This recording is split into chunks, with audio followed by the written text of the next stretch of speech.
Irmãos, o tema da minha palavra hoje é o papel da mulher e o papel do marido, ou o papel da esposa, ou o papel do marido. Mas também poderia se chamar como ter um casamento feliz. Veja comigo o que diz Paulo, quando escreve aos Colossenses, no capítulo número 3, verso 18 e 19. Diz assim a palavra de Deus: mulheres, cada uma de vós seja submissa ao próprio marido, como convém ao Senhor. Maridos, cada um de vós ame sua mulher e não a trate com aspereza. Irmãos, Paulo, ele vai terminar este final do capítulo número 3 falando sobre os relacionamentos. O relacionamento da esposa com o marido, do marido com a esposa, dos filhos com os pais, dos pais com os filhos e dos servos com os seus senhores. E por quê? Porque a fé cristã, ela tem o poder não apenas de mudar indivíduos, mas ela também tem o poder de transformar famílias. Lembre Atos 16, Paulo é preso junto com Silas, e então aquele carcereiro entra em desespero após um terremoto que abriu as algemas dos presos. Aquele carcereiro estava a ponto de se matar. Mas então, Paulo diz, não faça isso, creia no Senhor Jesus Cristo e será salvo tu e tua casa. Ele fala isso àquele carcereiro, em seguida vai à casa daquele homem, prega o evangelho e há conversão, e há regeneração naquela família. Deus, ele não apenas quer nos transformar como indivíduos, mas também quer mudar a forma como nós nos relacionamos como família. E por quê? Porque a família é a base da igreja. E não apenas a base da igreja, mas também a base da sociedade. Uma das instituições mais antigas estabelecida por Deus no Éden. E desde o Éden vem sendo atacada constantemente. É por isso que nós dizemos que a esquerda, ela não combina com o cristão. Um cristão não pode ser de esquerda. E por quê? Porque essa ideologia ataca diretamente a família, ataca diretamente a nossa fé. Como, por exemplo, o feminismo, que prega o empoderamento, que prega a libertação do patriarcado, o que vai totalmente na contramão do que diz a palavra de Deus, como nós acabamos de ler. Mulheres sejam submissas ao seu marido. Mas, se você cai no canto da sereia do feminismo, você não vai querer isso. Você vai desejar libertação. Afinal, não é assim que muitos pais criam suas filhas? Estude, trabalhe, para que você não dependa de homem algum. Pois bem, temos famílias destruídas por acreditar nisso. O esquerdismo também prega a libertinagem sexual, ou seja, que você dormir com uma mulher por noite ou com um homem por noite não vai ocasionar qualquer que seja alguma consequência ao seu relacionamento futuro. Isso é mentira. Nós podemos ver como estão as famílias hoje, em colapso. A esquerda, ela prega o homossexualismo, ela prega a ideologia de gênero. Ou seja, você pode observar nessa ideologia tudo que vai contra a nossa fé, tudo que fere os princípios da palavra de Deus. Então você deve estar se perguntando, pastor, será que o senhor não está exagerando? Será que o senhor não está forçando a barra? Será que o senhor não está sendo levado por essa ideologia? Ora não, eu estou apenas citando o que dizem aqueles que propagaram com maior proeminência esse tipo de ideologia. Você vai ler, por exemplo, o livro de Engels, A Origem da Família, da Propriedade Privada do Estado, e ele vai dizer claramente que família monogâmica, homem e mulher, é uma desgraça. E por isso precisa ser extirpada. Irmãos, sem casamento não há família. Sem família não há igreja estável. Não há Estado estável. Não há sociedade estável. É por isso que eles atacam tanto o lar. É por isso que eles atacam tanto esses princípios que Paulo está aqui defendendo. Você sabia que a porcentagem de divórcio de crentes e de ímpios é quase a mesma? 50% das pessoas que se casam dissolvem os seus votos. Quer um exemplo? Aquela famosa cantora Isadora Pompeu, quanto tempo durou o casamento dela? 2 meses? 3 meses? Isso pode parecer um absurdo, mas reflete completamente a nocividade que essa doutrina, que essa ideologia da esquerda tem causado, até mesmo na vida dos evangélicos. As pessoas não se importam mais com o que diz a palavra de Deus. Elas são guiadas pelo seu próprio coração, que é corrupto e enganoso. Sabe o que tem acontecido? Muitos não conseguem ter um casamento pleno, um casamento feliz, um casamento duradouro, porque abandonaram os seus papéis no lar. E quando você abandona o seu papel, quando você fere aquilo que Deus estabeleceu, não tem como ter vida plena conjugal. Em muitas casas, o homem veste saia e a mulher calças. É o famoso homem banana e mulher abacaxi. O meu cunhado, há algum tempo, me enviou um vídeo de uma menina questionando seu pai, mais ou menos assim: papai, o que significa ser o homem da casa? Ele respondeu: minha filha, ser homem da casa é dar as diretrizes. Ser homem da casa é suportar os sofrimentos. Ser homem da casa é resolver os problemas e dar a última palavra. E a garotinha então respondeu: papai, quando eu crescer eu quero ser o homem da casa igual a mamãe. Nós rimos, mas deveríamos estar chorando, porque isso demonstra o colapso na nossa fé. Haja visto que pastores como Cláudio Duarte, que são idolatrados por muitos crentes, pregam de púlpito a seguinte doutrina: lá em casa, quem dá a última palavra sou eu. Sim, senhora. E nós achamos que isso não vai ter reflexo na família.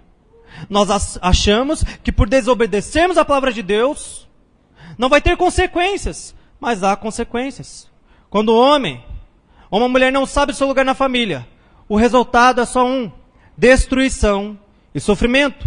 E é isso que nós temos visto nas famílias atuais. E Paulo, já no primeiro século da igreja, ele tinha esse conhecimento, ele sabia disso, e por isso ele se preocupa em deixar muito claro, muito bem sentado na vida da igreja, os princípios que devem reger o casamento. Qual é o papel do homem? Qual é o papel da mulher? E ele não fala apenas isso aos Colossenses, mas se você abre a sua Bíblia, em Efésios 5, ele vai estar dizendo isso à igreja de Éfeso. Ele vai dizer isso aos seus 2 jovens pastores, Timóteo e Tito. E Pedro também vai endossar o que Paulo diz lá em 1 Pedro 2 e no capítulo de número 3. Portanto, se você realmente deseja ter um casamento feliz, um casamento pleno, você precisa esquecer completamente o que você aprendeu na escola, o que você aprendeu na faculdade, o que você aprendeu na sua casa, o que você aprendeu com os seus amigos e principalmente o que você aprendeu com os filmes hollywoodianos. Estão todos errados. E voltar a sua atenção para o que diz a Bíblia. Pastor, mas este não é um fardo muito pesado? Será que nós podemos cumprir realmente isso? Ora, se Deus nos ordenou, certamente sim. Porque Cristo, Ele não apenas nos dá uma ordem, mas Ele também nos concede poder, nos concede capacitação para cumpri-la. Cristo, Ele nos oferece um motivo pelo qual nós devemos obedecer. E Paulo vai endossar isso aqui. Ele vai dizer no verso 17, devemos fazer isso para glorificar a Deus. Veja, capítulo número 3, verso 17, um versículo anterior. E tudo quanto fizerdes, quer por palavras, quer por ações, fazei em nome do Senhor Jesus, dando graças por Ele a Deus Pai. Pastor, por que eu preciso me submeter? Por que eu preciso amar a minha esposa e não tratá-la com aspereza? Porque tudo quanto você faz deve glorificar a Deus, e isto tributa a glória ao nosso Senhor. Paulo vai dizer em 1 Coríntios 10, 31, que os simples atos de comer e de beber devem também tributar a Deus glória, quanto mais o nosso casamento. Mas precisamos aprender quais são as instruções que Deus nos dá para que possamos guiar o nosso casamento. Cristo, Ele já nos deu o maior exemplo. Ele amou sua igreja, Ele se entregou por ela, e é exatamente isso que nós, maridos, devemos fazer por nossas esposas. Cristo, Ele nos oferece um estilo de vida que sim, vai totalmente na contramão do mundo. Paul Washer vai dizer que se você quiser seguir a Cristo, você vai estar na contramão do mundo e também na contramão da maioria dos evangélicos. Porque a maioria deles não adotaram os princípios bíblicos para o seu matrimônio, mas os princípios que aprenderam no mundo. E é por isso que nós temos visto o que tem acontecido nos casamentos. Você pode dizer, pastor, mas eu sei que eu preciso ser submisso ao meu marido. Eu sei que eu preciso amar a minha esposa. Isso não é grande novidade. Talvez. Mas no primeiro século, onde filhos, servos e mulheres não tinham direito algum, era um tapa na cara daquela sociedade. Sim, no mundo grego, romano e judaico, só o homem era dotado de privilégios. Mas na fé cristã, todos possuem privilégios e responsabilidades. Você possui privilégios como esposa, mas também responsabilidades. Você possui privilégios como marido, mas também responsabilidades que precisam ser cumpridas à risca. E com base nisso, eu quero abordar apenas 2 princípios aqui que nós encontramos no verso 18 e 19. Primeiro, os deveres das mulheres. Pastor, então qual é o meu dever como mulher? Paulo vai dizer, mulheres, cada uma de vós seja submissa ao próprio marido. A mulher, se casada, ela tem o dever de se submeter ao seu marido. Eu sei que dizer isso nessa sociedade contemporânea, contaminada pelos tentáculos do feminismo, é quase como dar um tapa na sua cara. Mas é isso que a Bíblia declara. É isso que a Escritura anuncia. Essa palavra submissão, no original grego é upotasso, que significa uma atitude voluntária de ceder, cooperar, assumir responsabilidade e levar a carga. Submissão significa isso. Mas há algumas coisas que você precisa compreender. A primeira é que submissão, ou ser submissa, não é uma questão de inferioridade. Não é questão de quem é melhor ou pior. Porque na fé cristã, na vida cristã, todos precisam se submeter.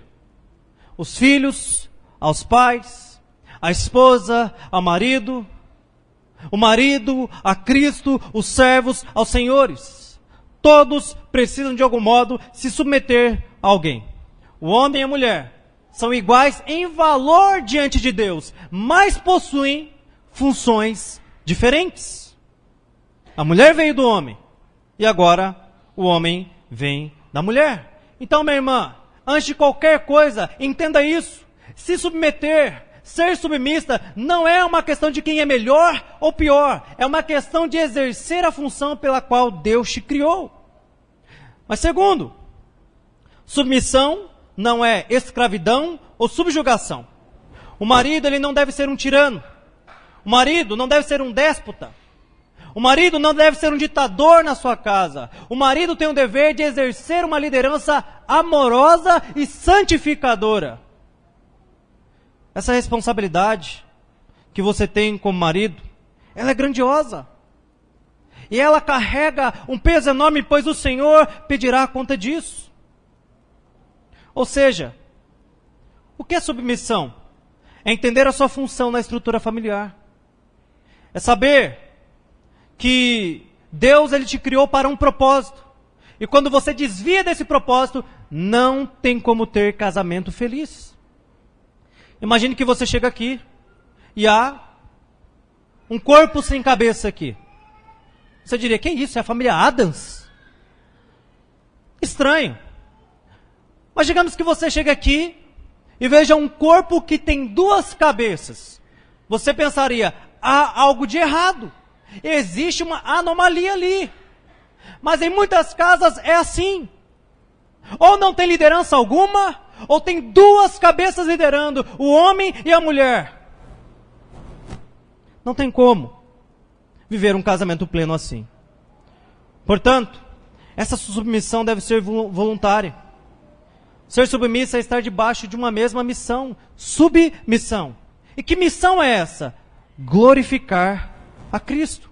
Mas em muitos lares, é como se tivesse um cabo de força, onde o homem e a mulher disputam entre si. Quem é melhor? Quem pode mais? Quem dá a última palavra? Quem tem mais capacidade, habilidade, dom? Deus não te colocou ao lado do seu marido ou ao lado da sua esposa para que você possa disputar quem é o melhor, mas para um servir ao outro e ambos servirem a Cristo. Mas quantos lares são um verdadeiro inferno? Porque as mulheres ainda não entenderam isso. E porque os maridos também não exercem uma liderança sólida, uma liderança pautada na palavra de Deus. Talvez você pergunte: pastor, mas me dê uma boa razão do porquê eu devo me submeter em pleno século 21. Ora, simplesmente porque é uma ordem. Paulo não está dando uma sugestão. Ele não está dizendo: olha, mulheres, seria bom se vocês considerassem o conselho que eu estou dando e fossem submissas aos seus maridos como são ao Senhor. Paulo está dando uma ordem, está no imperativo: mulheres, cada uma de vós seja submissa ao seu marido, como ao Senhor. Eu sei que o feminismo, ele prega a emancipação da mulher, ele prega a liberdade. Mas feminismo não tem a ver com direitos iguais, quem ganha mais, quem ganha menos, com direito de voto, algo assim. Feminismo tem a ver com uma rebeldia contra o Criador. Hernán Dias Lopes vai dizer: a mulher só é verdadeiramente livre quando obedece ao princípio estabelecido por Deus, da submissão ao marido. Olha o que vai dizer a palavra de Deus em Efésios 5, 22 ao 24. Mulheres, cada um de vós seja submissa ao marido, assim como ao Senhor. Pois o marido é o cabeça da mulher, assim como Cristo é o cabeça da igreja, sendo ele mesmo o salvador do corpo. Mas, assim como a igreja está sujeita a Cristo, também as mulheres sejam em tudo submissas ao marido. Não, não é apenas do que você gosta, não é apenas naquilo que você tem interesse, é em tudo. Em tudo. E isso é uma disposição de coração. Conta uma história que Joãozinho estava na escola e a professora disse: Joãozinho, senta. Ele disse: não vou sentar. Joãozinho, senta. Não vou sentar. Joãozinho, senta ou você vai para a diretoria. E ele sentou, mas disse em voz alta: eu estou sentado, mas no meu coração eu estou de pé. Muitas mulheres são assim. Não há um voluntariado para exercer a submissão. O fazem, às vezes, movido por algum interesse escuso. Eu sei que o nosso país foi liberto com um brado: independência ou morte. Mas segundo a fé cristã, independência é morte. Principalmente a independência de Deus. Eu vejo lá na minha casa, né? Eu sempre procuro tomar decisões importantes com minha esposa. E a gente conversa, a gente dialoga, às vezes entramos em concordância, às vezes a ideia dela é melhor e decidimos agir conforme a ideia dela, mas às vezes eu falo: não, vamos fazer assim. E a gente faz assim. E por quê? Porque minha esposa confia em mim. E nenhuma mulher tem dificuldade de submeter-se a um homem que é submisso a Deus e sua palavra. O problema é quando o homem não pensa no bem-estar da esposa e da família. Toma decisões pautadas no seu próprio ego e egoísmo. Cristo amou a igreja e sacrificou por ela. Devemos nós, maridos, fazer diferente? Obviamente que não. Toda e qualquer decisão que nós tomamos, nós responderemos diante do Senhor. E é por isso que devemos pensar, avaliar, orar. Porque há decisões que tomamos que não apenas nos prejudicarão, mas também prejudicará a nossa esposa e filhos.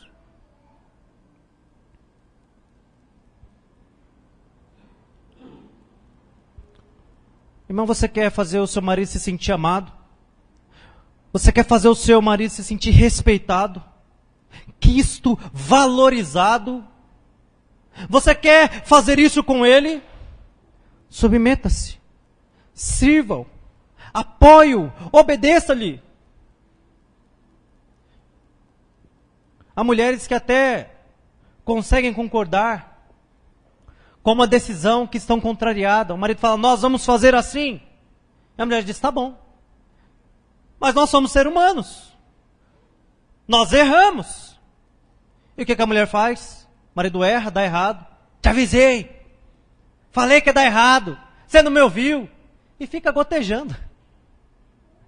Não é esse o tipo de coração que Deus quer de você. Se o seu marido toma uma decisão que é errada, o seu papel não é comemorar. Imagine alguém dando um tiro no pé e depois saltando de alegria. É exatamente isso, uma mulher que comemora as decisões erradas do seu marido. Meu bem, deu errado. Tudo bem, vamos tentar dessa forma. Vamos fazer assim. Vamos orar, vamos buscar o conselho, vamos buscar a direção de Deus. Isso é um coração submisso. Mas a rebeldia do coração de muitas mulheres se mostra justamente quando as coisas dão errado.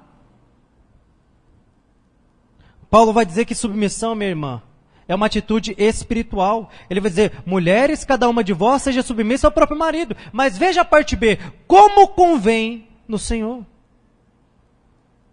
Às vezes nós pensamos que uma atitude espiritual é apenas vir ao culto, ouvir uma palavra, ler a Bíblia, ou algo do tipo. Mas ser submissa é algo extremamente espiritual. Mas eu vou além, é impossível você ter uma relação de submissão a Deus se você não é submissa ao seu marido. Você está mentindo e enganando a você mesma. O princípio, João lança lá. Olha, se você diz que ama a Deus, mas odeia o seu irmão, você é um mentiroso. Porque como você pode amar a Deus a quem não vê, mas odeia o seu irmão a quem vê? Muitas mulheres dizem se submeter a Deus e sua palavra, mas não são nem capazes de se submeter ao seu marido. É por isso que pastorado feminino é uma desgraça, é uma rebelião contra a ordem de Deus. É o resultado da insubmissão feminina. É o resultado do feminismo que adentrou as igrejas. Onde há pastoras, há famílias destruídas. Eu vi, acho que aquela pastora Eichela, ou Fernanda Brum, não sei, uma de franjinha assim. Ela dizendo, muitas pessoas dizem, eu não gosto de você. Pastora, eu não gosto de pastora. Eu não reconheço você. Ela disse o seguinte, não tem problema. Eu não quero ser sua pastora. Eu quero ser pastora daqueles que me reconhecem. Só que temos um problema. A Bíblia não reconhece pastorado feminino. O próprio Deus não reconhece. Onde há uma pastora, como vai dizer o pastor Rodrigo Mocelin, há um homem frouxo. Deus criou a família. E Ele estabeleceu como ela deve funcionar. Portanto, você deve submeter. Entretanto, a submissão ao marido não é absoluta. Submissão absoluta é somente a Deus. Mas deixe-me explicar melhor antes que o seu coração rebelde se volte contra o seu marido e contra Deus. Pastor, quando é que a submissão não deve ser observada? Você deve ser submissa ao seu marido, até o ponto que não seja forçada ou constrangida a transgredir a palavra de Deus. Porque aqui há uma autoridade maior que te deu uma ordem maior. Por exemplo, hoje está na moda aí o trisal, né? Que nada mais é do que o politeísmo. Politeísmo? Não. A poligamia. E aí seu marido chega com uma ideia furada dessa para você. Você não é obrigado a se submeter a isso. E por quê? Porque isso fere os princípios da palavra de Deus. O seu marido, ele quer te levar para lugares indecentes. Você não é obrigado a se submeter a esse tipo de ordem. Ou seu marido quer impedi-la, freá-la de ir à igreja. E você não deve se submeter a isso. E por quê? Porque acima da autoridade do seu marido está a autoridade de Deus. E ambas não podem entrar em conflito. É mais ou menos o seguinte. Qual a maior autoridade do nosso país? Lá em Taubaté o pessoal respondeu, Alexandre de Moraes. Aí quebrou minha pregação, né? Mas em países que seguem a justiça, a maior autoridade é a Carta Magna, a Constituição Federal. A prova é que a lei começa: ninguém é obrigado a fazer algo senão em virtude da lei.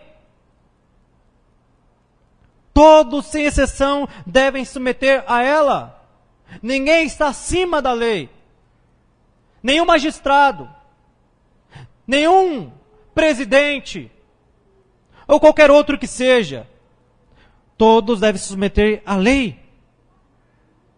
E nós cristãos, temos também uma lei que está sobre todas as coisas, inclusive sobre a lei do nosso país, que é a palavra de Deus. Porque na lei humana pode também haver conflitos. Por exemplo, vai que daqui a alguns dias eles aprovam casamento poligâmico.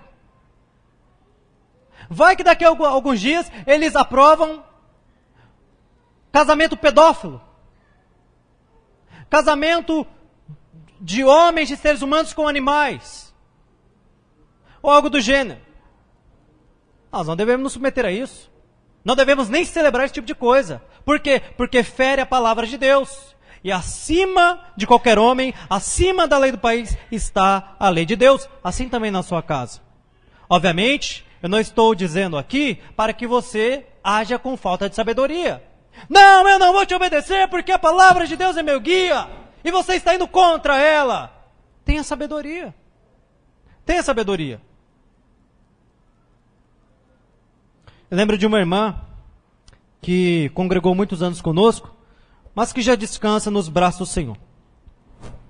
Ela sempre relatava o inferno que era o seu casamento. Porque você não vai para o inferno por casar com a pessoa errada, mas você pode trazer o inferno até você. E por conta disso, ela caiu em uma cama, deprimida, triste, em um estado de degradação total. Até que um dia, ela conheceu a palavra de Deus. E ela veio a se converter. E passou a mudar as suas atitudes em relação ao seu marido. O seu marido era cristão? Não. O seu marido continua ímpio até os nossos dias, mas o seu casamento mudou da água para o vinho. E o que aconteceu? A atitude daquela mulher foi diferente no seu lar. E aquilo trouxe mudança. Às vezes nós somos assim, nós queremos que o nosso casamento seja diferente, mas estamos sempre esperando uma atitude do outro. Haja você primeiro. Você quer que seu marido melhore? Melhore você primeiro. Você quer que sua esposa melhore? Melhore você primeiro. Não fique aguardando pelo outro. Creia na palavra. Minha irmã, quando a sua mente é transformada, renovada pela palavra de Deus, você pode experimentar qual é a boa, agradável e perfeita vontade de Deus. Caso contrário, só existe um fim para você: sofrimento. Sofrimento. Não é normal que casamentos vivam em pé de guerra, onde haja apenas conflito. Não é normal, há algo errado. Quando há casamentos que são apenas conturbados, casamentos, vez ou outra, tem desacordos, tem discussões, mas isso é exceção. Quando o casal não está em harmonia, em sintonia, é sinal que estão falhando em relação à palavra de Deus. E é necessário que você pare e reflita. Qual princípio eu quebrei da palavra? Será, minha irmã, que o seu casamento não está difícil, pesado? Porque você tem tomado para si um fardo que não é seu? Porque você tem tomado para si uma função que não é sua? Ah, pastor, mas meu marido, eu peço as coisas para ele não faz. E daí? Deixe o seu marido ter postura. Deixe o seu marido fazer. Você pede uma coisa, mas quando ele vai fazer, você já fez. Como é que você quer que seu marido seja homem? Nós crescemos em uma geração onde os homens não foram treinados para ser homens. E se você não der a oportunidade para ele exercer a sua função, você vai padecer, fazendo algo que não é devido a você. E aí você não pode reclamar. Irmãs, eu sei que às vezes a gente demora. Mas não precisa ficar lembrando a cada ano bissexto, de cada 4 anos. Uma hora a gente vai fazer. Tenha paciência. A gente é meio enrolado, mas a gente vai fazer. Mas tem mulher que toma conta de tudo. monopoliza. E isso é tudo que muitos homens querem: sentar no sofá, cruzar as pernas, pegar um controle de TV e deixar que a sua esposa tome conta de tudo. Depois nós não entendemos porque o nosso casamento está em colapso. É por causa disso. É porque você quer exercer uma função, irmã, que você não foi criada para exercer. Você tem usurpado isso do seu marido. Dê oportunidade do seu marido ser homem. Deixe. Mas se a casa cair, deixa a casa cair.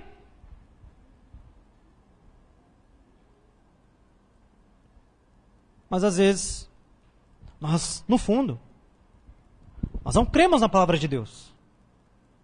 Nós não cremos que o que Paulo disse, se obedecido, vai causar transformação no nosso casamento. É por isso que nós tomamos a frente. Mas lembre-se, independência sempre gera morte. Portanto, minha irmã, coloque sua expectativa, coloque seu coração no que diz a sã doutrina, e você terá um casamento abençoado, o seu fardo será leve.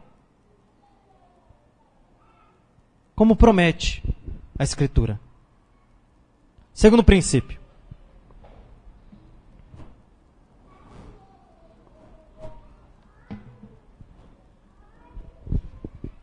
Os deveres dos maridos. Paulo não apenas diz às mulheres que elas devem ser submissas ao seu marido, como ao Senhor. Mas agora ele vai voltar aos maridos e dizer: maridos, cada um de vós ame a sua mulher e não a trate com aspereza.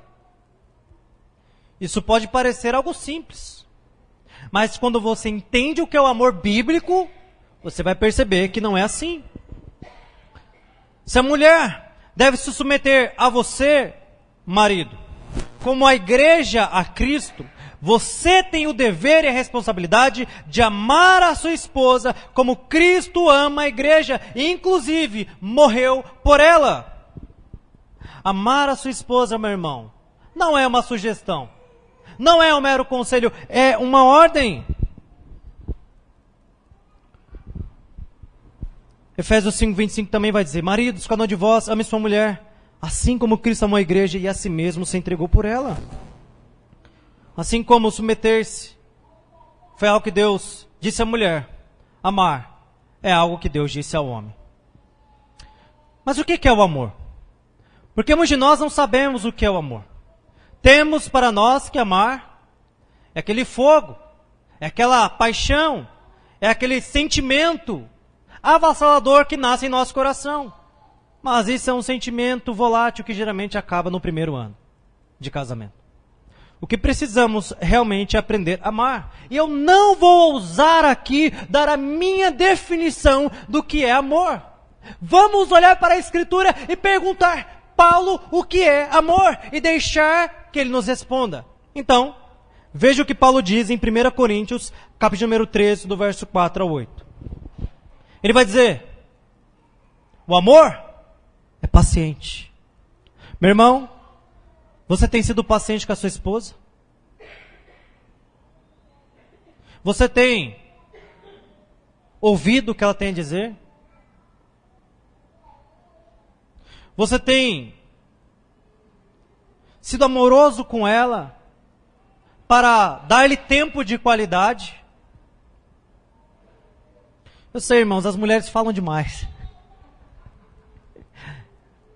Mas é o preço. Fazer o quê? Ouça a sua mulher. Mulheres têm necessidade de falar. Eu sei que tem umas que fogem à exceção, mas a maioria é assim. Tem que ter paciência. Tem que ouvir. Ele vai dizer também que o amor é benigno. O que é ser benigno? É não olhar com maldade. É não esperar o mal. É não ser maligno. Às vezes você chega em casa, não tem comida feita, a casa está de perna por ar, e você teve um dia difícil. E aí o que você faz? Já chega brigando. Mas essa casa que não para arrumada, não tem comida feita. Calma aí. Procure saber o que aconteceu. Às vezes sua esposa está doente. Às vezes ela passou o dia no hospital com o seu filho, que se machucou ou adoeceu. Mas não somos benignos. Preferimos esperar o pior. O amor não age em ciúmes. O amor é confiante. É confiança. É transparência. O amor não se ufana, não se soberbece. A posição que Deus te colocou de liderança não é para você se sentir o cara. Não é para você bater na mesa e dizer, aqui quem manda sou eu. Não é para que você tenha um olhar altivo em relação à sua esposa. Mas é para que você a conduza em amor, segundo o que diz a palavra de Deus. É o que ele vai continuar dizendo. Não se conduz inconvenientemente. Não procura os seus próprios interesses. Irmãos, há maridos que não se preocupam com o que a sua esposa tem a dizer. Que não pedem uma opinião. Irmão, se sua mulher é uma mulher sábia, é uma mulher temente a Deus, ela tem sim muito a te falar. A Bíblia diz que a mulher sábia, ela edifica o seu lar. Mas quantos homens são arrogantes ou tão suficientes para não ouvi-las? E aí as decisões que tomam não são decisões pautadas que buscam o interesse coletivo da família, mas interesses egoístas. E como eu já disse, todos pagam. O amor não se exaspera, não se ressente do mal.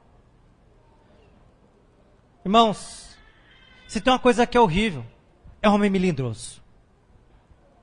É homem que se ressente de tudo. É homem que fica dodói. É homem que não sabe suportar os flagelos da vida. É homem que palavras machucam. Como dizem os antigos, você é um homem ou você é um saco de batata? Irmãos, é até entendível que às vezes as mulheres, por serem mais frágeis e terem sentimentos e emoções mais afloradas, fiquem sensíveis a falas mais rípidas. Mas homens que são dodóis, homens que ficam ressentidos, homens que não conseguem perdoar, que ficam sem falar com a esposa. Seja homem! Seja homem para olhar nos olhos da sua esposa e conversar, para resolver as coisas, para colocar as cartas brancas na mesa. Pare de fugir, pare de se ressentir do mal, se exasperar. O amor, ele não se alegra com a injustiça, mas se regozija com a verdade. Quantos homens são injustos? Quantos homens não querem saber o que está certo ou é errado? Eles apenas querem saber se tem razão ou não. Mas o verdadeiro amor se preocupa com o que é a verdade. E muitas vezes você vai estar errado, irmãos. Tenha humildade. Tenha humildade. Paulo vai terminar dizendo que o amor tudo sofre, tudo crê, tudo espera, tudo suporta. O amor jamais acaba.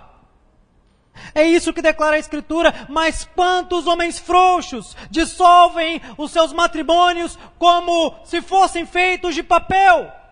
Ao serem banhados por qualquer mar de dificuldades, não são capazes de resistir.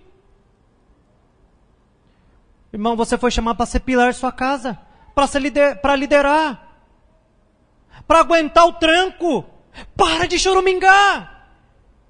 Sabe por que às vezes sua mulher toma a frente? Porque ela enxerga em você um menino que precisa de uma mãe para dar tapinha nas costas. Não, a sua esposa não precisa de um filho, a sua esposa precisa de um marido, de um homem de verdade. Seja esse homem. Se você não aprendeu, você vai ter que aprender. É assim que funciona, é assim que a Bíblia diz. Se seu pai não te ensinou, busque referências. tem gente que ser machão, que ser homem, é falar alto, é viver uma aventura por noite. Não, ser homem é amar uma só mulher por toda a vida.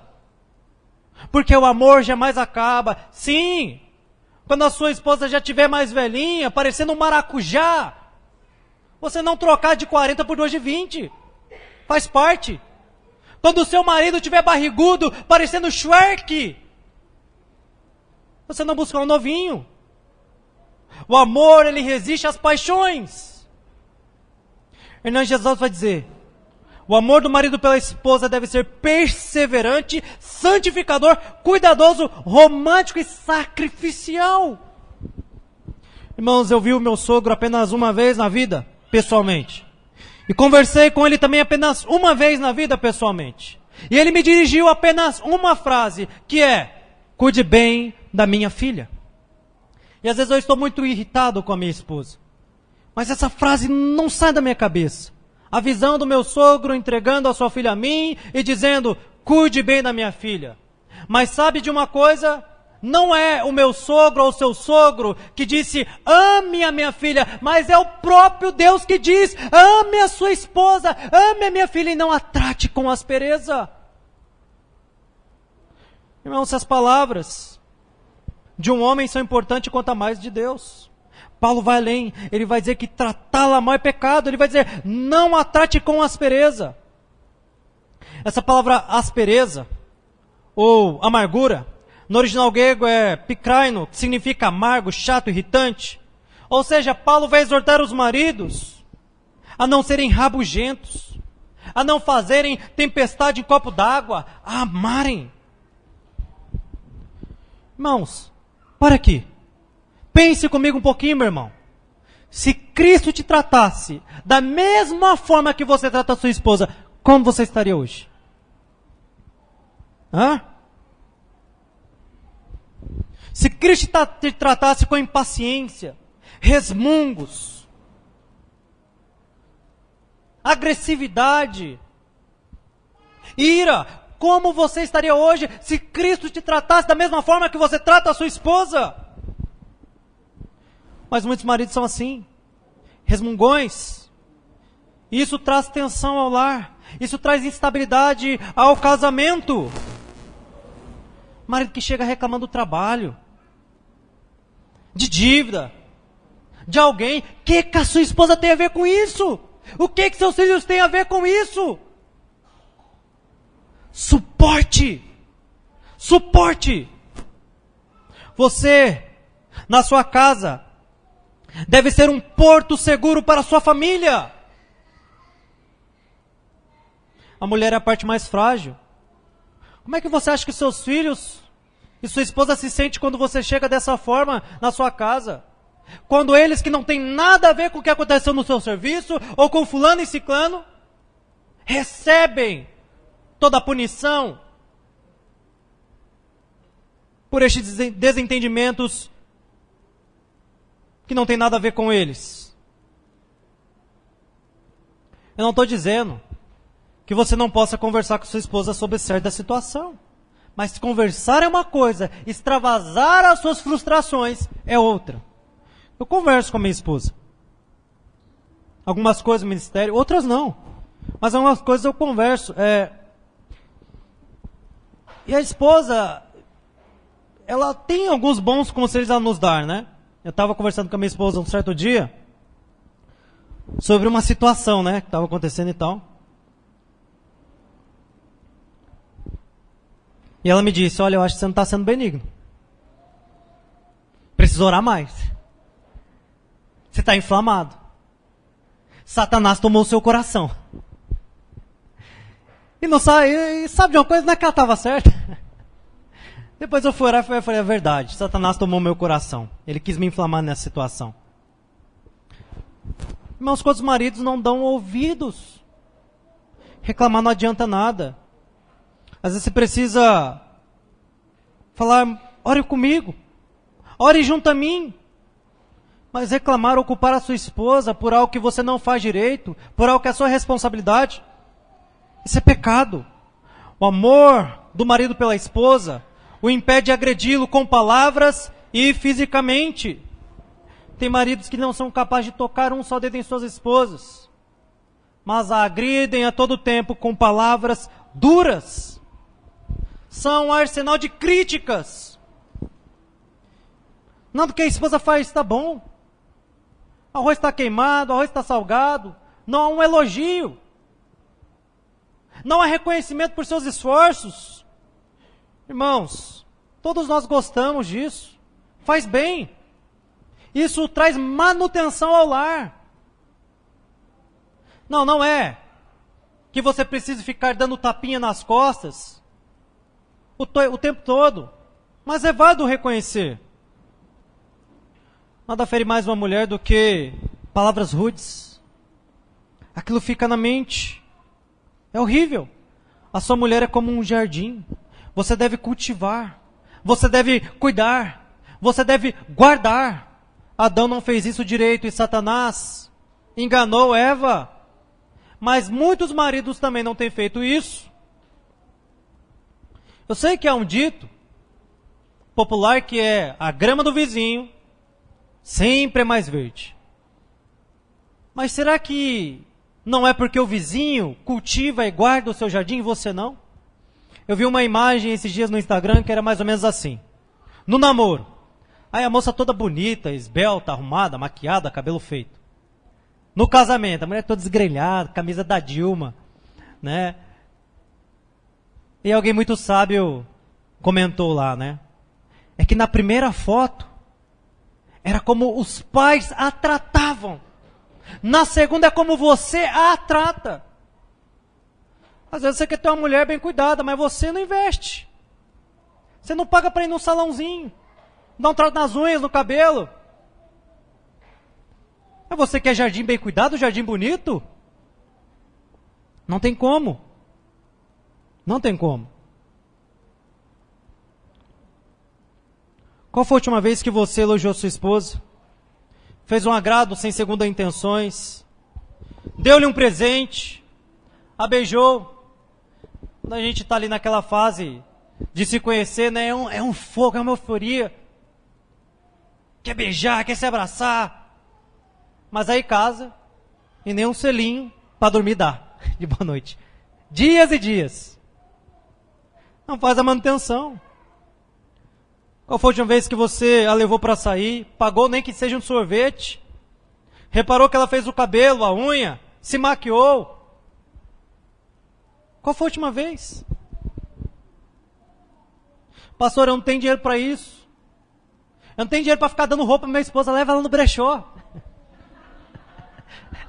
R$20 você vai fazer a festa. E a alegria dela. Fazer o quê? Quando dá, é assim que funciona. Pede lá para aquela sua irmã, mãe que sabe fazer, cobra mais barato. Faz aí o cabelo, faz aí a unha. Mas tem maridos que além de não fazer isso, ainda são um arsenal de críticas. Não faz um elogio, mas a mulher ganha uns quilinhos aí, engordou, hein? Veja como Salomão tratava sua amada. Cantares 4, verso 7. Tu és toda formosa, querida minha, e em ti não há defeito. Já falou isso para sua esposa? Qual foi a última vez que você falou isso para ela? Na época do namoro? Temos que lembrar, irmãos, as nossas esposas, que elas são preciosas, que elas são queridas. Pastor, mas tem que mentir, falar que não tem nenhum defeito? Não, profetiza. Irmãos, a ideia aqui é, você tem que cultivar, você tem que guardar. Como eu disse, alguns, além de não elogiar, ainda criticam. Aí depois você quer que sua esposa cumpra os deveres de esposa. Não tem como. Por fim, para encerrarmos, o marido deve ser o primeiro a perdoar e pedir perdão. Irmãos, a iniciativa do perdão não foi minha nem sua. Foi Cristo que veio até nós. Foi Cristo que decidiu nos perdoar. Ele também ordenou a nós que devemos perdoar 70 vezes 7.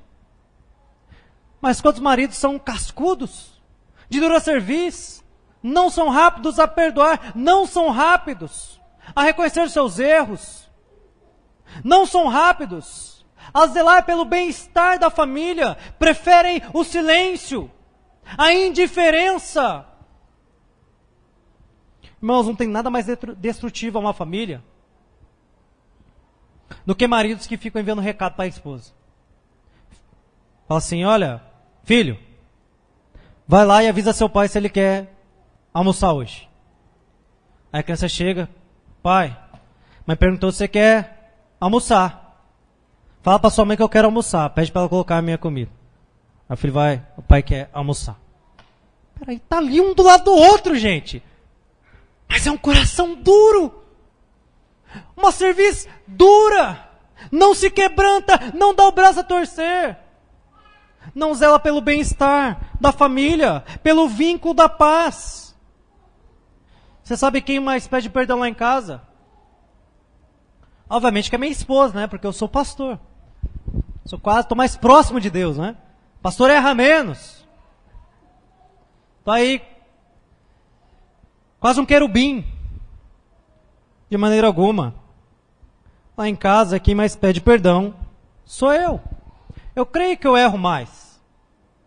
Mas às vezes, eu percebo que a minha esposa tem algo contra mim.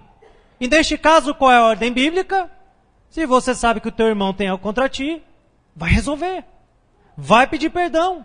Vai alinhar. E é isso que eu faço.